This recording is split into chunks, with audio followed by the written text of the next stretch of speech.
Muy buenas tardes para cada uno de los integrantes de este seminario Páginas de Freud. Mi nombre es Felipe y de nuevo quiero empezar por darles el agradecimiento a cada uno de los que realizaron su intervención y su interpretación del texto, pues con ello hicieron posible la realización de este comentario y a su vez agradecerle a Erika, mi compañera en la coordinación, que una vez habiendo realizado la lectura del texto y habiéndole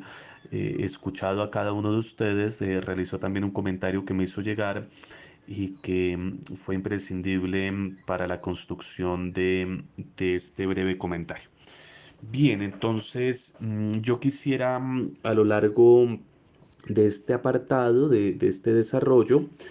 recoger sus reflexiones entonces, comentar el texto e incluir en algunos fragmentos elementos que permitan la ampliación y la problematización. Y lo primero que quisiera señalar a propósito de eso es que como lo vimos en el primer apartado y como vuelve a reiterarse en este, el ser humano se sostiene en un marco de relaciones que son en todo caso conflictivas. Se sostiene en el marco de una relación conflictiva con la naturaleza. Freud no idealiza el momento previo a la cultura, sabe que en todo caso la relación con la naturaleza siempre es una relación compleja. En segundo lugar, el marco de la relación conflictiva con el otro, en la medida de que su propio trabajo clínico le ha permitido descubrir esas tendencias agresivas, esas tendencias, digamos, a dañar al otro. Y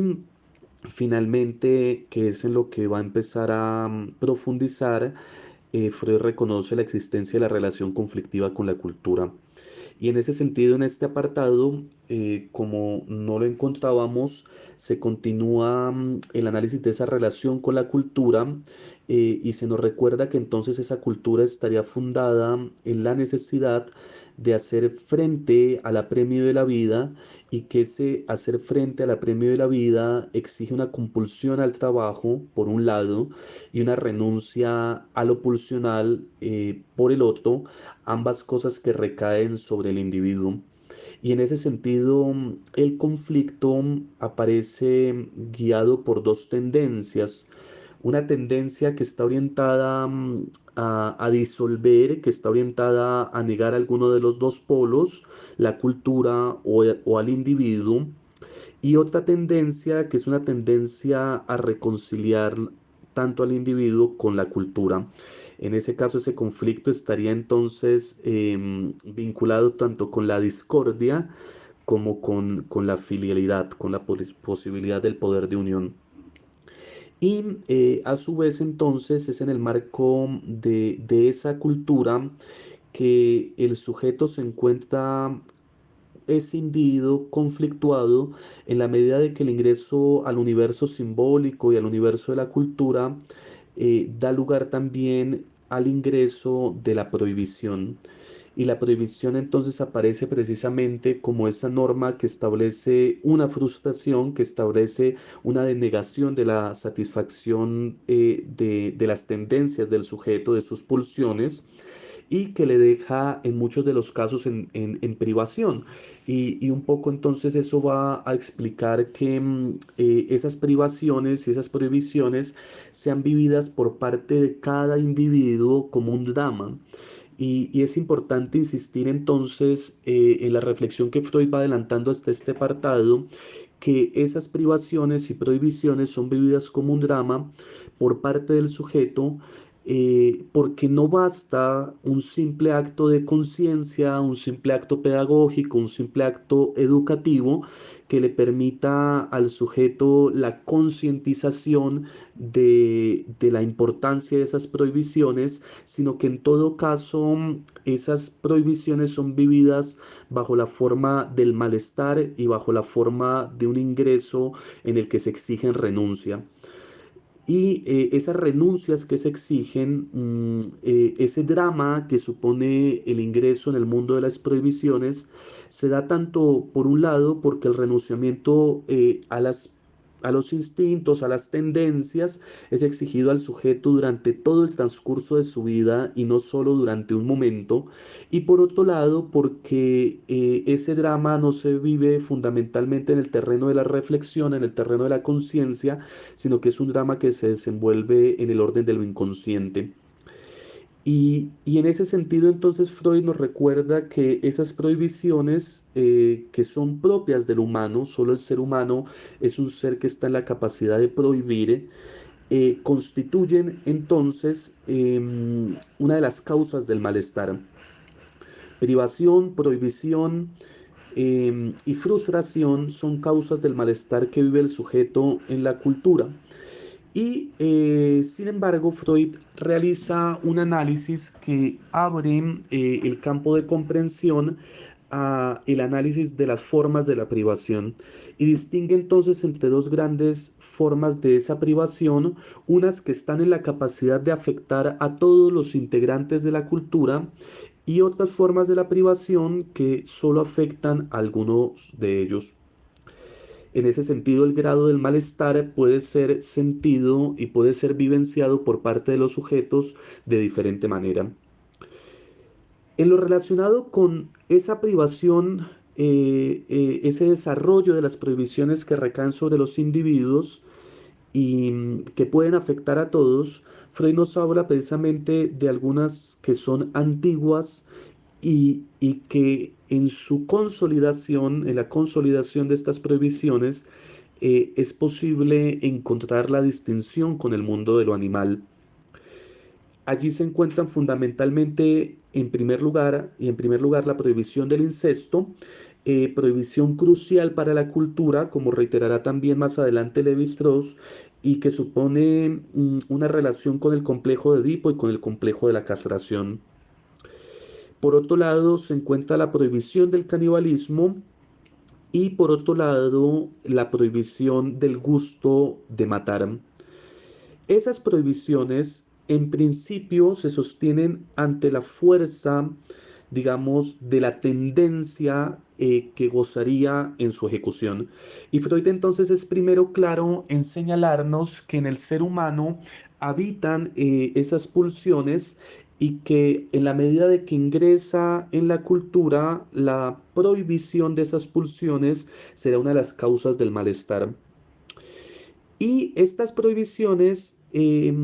digamos, dan al sujeto o llegan al sujeto no solo por un proceso de orden externo, no se trata de prohibiciones puramente jurídicas, para decirlo en esos términos, sino que en muchos casos esas prohibiciones van haciendo un lugar en la singularidad de cada uno de los sujetos y van haciendo un lugar en la singularidad de cada uno de los sujetos en la medida de que pueden constituirse como prohibiciones internas bajo la figura del superyo. La noción de superyo es una noción que de alguna manera Freud había desenvuelto en su primera tópica bajo la noción de censura y de segunda instancia. En ese caso, por ejemplo, a propósito de la interpretación de los sueños, Freud señalaría que hay una instancia que se encarga de censurar aquellos deseos que no quisiéramos reconocernos. Pues bien, eso en la segunda tópica freudiana es recogido en la noción de superyo y supone en todo caso la existencia de un elemento del psiquismo humano que funciona como juez o como censor y que se estructura como el fundamento de nuestra conciencia moral, de nuestra capacidad de autoobservación e incluso de la formación de los ideales. Y en ese sentido, en el super yo se ahincan cada una de las prohibiciones y de los ideales mediante un drama que es vivido en el orden inconsciente. Eso es una cosa bastante escandalosa para todos los pensadores, en especial para el pensamiento filosófico, que habían intentado, por ejemplo, como Kant, explicar la conciencia moral desde el plano puramente consciente y desde un plano tal en el que la autonomía cobrara el lugar fundamental como proceso por medio del cual el sujeto, mediante un acto de razón, se regula a sí mismo. Y escandaliza en la medida de que Freud ya nos va indicando entonces que la conciencia moral responde a la interiorización de prohibiciones externas, es decir, a la interiorización del propio malestar, para decirlo en otros términos. Y a su vez es escandalosa porque al darse en el terreno inconsciente, no supone en todo caso algo que siempre sea objeto de la soberanía del sujeto, de la autonomía entendida como ausencia de determinación y ejercicio de la libertad, sino que en tanto que proceso inconsciente supone el ingreso en la ley por parte del sujeto en los más variados dramas de la infancia y que se sostendrán a lo largo de su vida. El drama del control de los esfínteres, el drama de la prohibición del incesto que el niño vive muy tempranamente, quedan interiorizados en él hasta que el sujeto hace de las prohibiciones otrora externas, prohibiciones internas. Y es en ese sentido que se puede entender con Marcuse que el dominio de los instintos pasa a ser la empresa propia del individuo. O para decirlo con el mismo Freud, se podría señalar que el dominio, digamos, de los instintos o el lugar de las prohibiciones se vincula al sujeto. Pasamos a ser entonces portadores de la cultura. Y en esa misma vía, entonces el super yo aparecería como una instancia propia de la reflexión freudiana, bastante interesante y con la que podremos seguir trabajando. Por otro lado, Freud sostiene que junto a las privaciones que afectan a todos, es posible atender algunas privaciones que afectan solo a algunos. Es decir, que en el marco de la cultura hay algunos que pueden encontrarse en un plus de privación. Ese plus de privación va generando, en la perspectiva de Freud, una insatisfacción que puede ser insostenible y que puede ser insostenible en la medida de que se sostiene en la contradicción que supone el hecho de que por un lado aquellos que están sometidos a este plus de privación sean a su vez aquellos que se encargan de dar lugar a la cultura, de sostener a la cultura. En ese sentido aparece la distinción de clases que Freud aquí analiza y que, sin embargo, debe ser analizada sin llamarnos a engaños. ¿Por qué debe ser analizada sin llamarnos a engaños? En primer lugar, porque el malestar va a recaer siempre sobre todos los sujetos y será inevitable mientras que el sujeto se encuentre en el marco de la cultura. A lo máximo que se podría aspirar entonces es a un espacio en el que los sujetos puedan desenvolverse en la cultura con un mínimo de disgusto y con un mínimo de renuncia. Y en la medida de que los medios de satisfacción son hechos dados socialmente y que vinculan las fuerzas de producción, tanto materiales y espirituales, es necesario entonces sostener una crítica a las formas de la cultura en las que algunas de las clases, por ejemplo, queden subordinados al sostenimiento y a la satisfacción a costa de su propia privación de otros individuos. En este sentido,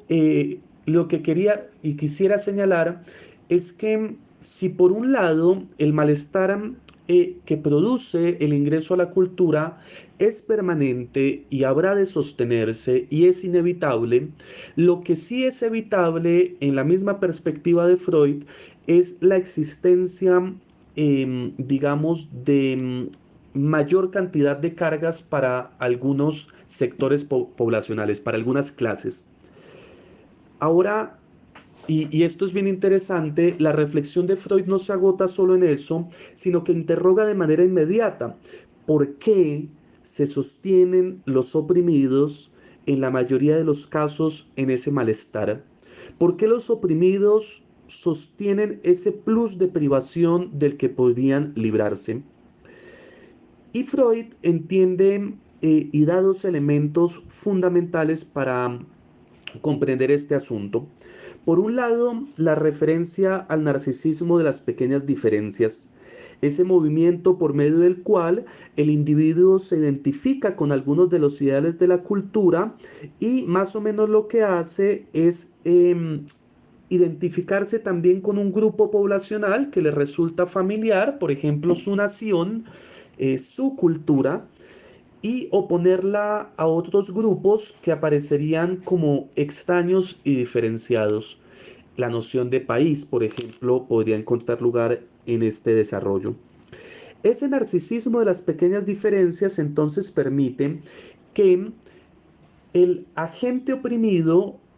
no sea o no dirija su hostilidad directamente hacia la clase privilegiada, sino que dirija la hostilidad, siempre constitutiva de la cultura, hacia otro lugar en el que hay formaciones, digamos, como la de la noción de país o patria. Y por otro lado nos señala Freud, cosa que deberemos desarrollar y que tendremos que entender, el oprimido puede sostenerse en ese plus de privación en la medida de que se identifique con la clase que le sojuzga y que se identifique con esa clase en muchos casos, volviendo sobre la cuestión del super yo, se identifique precisamente con sus ideales de manera inconsciente, cosa que nos permitiría entender la dificultad en muchos casos para estructurar los procesos de transformación social. Ahora, Freud una vez ha insistido entonces en que hay privaciones que recaen sobre la totalidad de los individuos en la cultura y privaciones que no recaen sobre la totalidad. Y haciendo hincapié en el hecho de que algunas de esas privaciones tendrán que sostenerse como malestar y otras de ellas podrían ser modificadas a pesar de su, digamos, dificultad para la transformación, indica un camino. Y ese camino es el de la consideración del arte como un mecanismo sustitutivo de la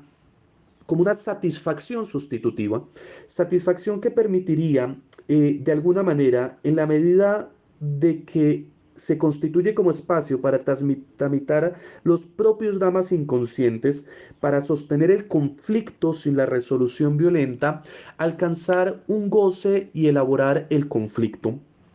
Y es allí, en este último fragmento, en este último apartado, donde Freud nos recuerda que encuentra lugar lo religioso. Lo religioso va a abrirse espacio dentro de la comprensión de la cultura y podrá ser entendido, se alcanza a anticipar, como una forma de satisfacción sustitutiva. Sin embargo, será una forma de satisfacción sustitutiva que no es igual a la artística y que a su vez podrá ser puesta en interrogación a propósito de su necesidad. Entonces, dejando ya por primera vez la mención al fenómeno de lo religioso, veremos que en el siguiente apartado empezaremos a interrogar la cuestión de la representación religiosa y el marco, digamos, el lugar que ocupa dentro de este marco del problema de la cultura. Bien, ese era el comentario que quería realizar. Espero que sea de su provecho y seguimos trabajando. Feliz tarde.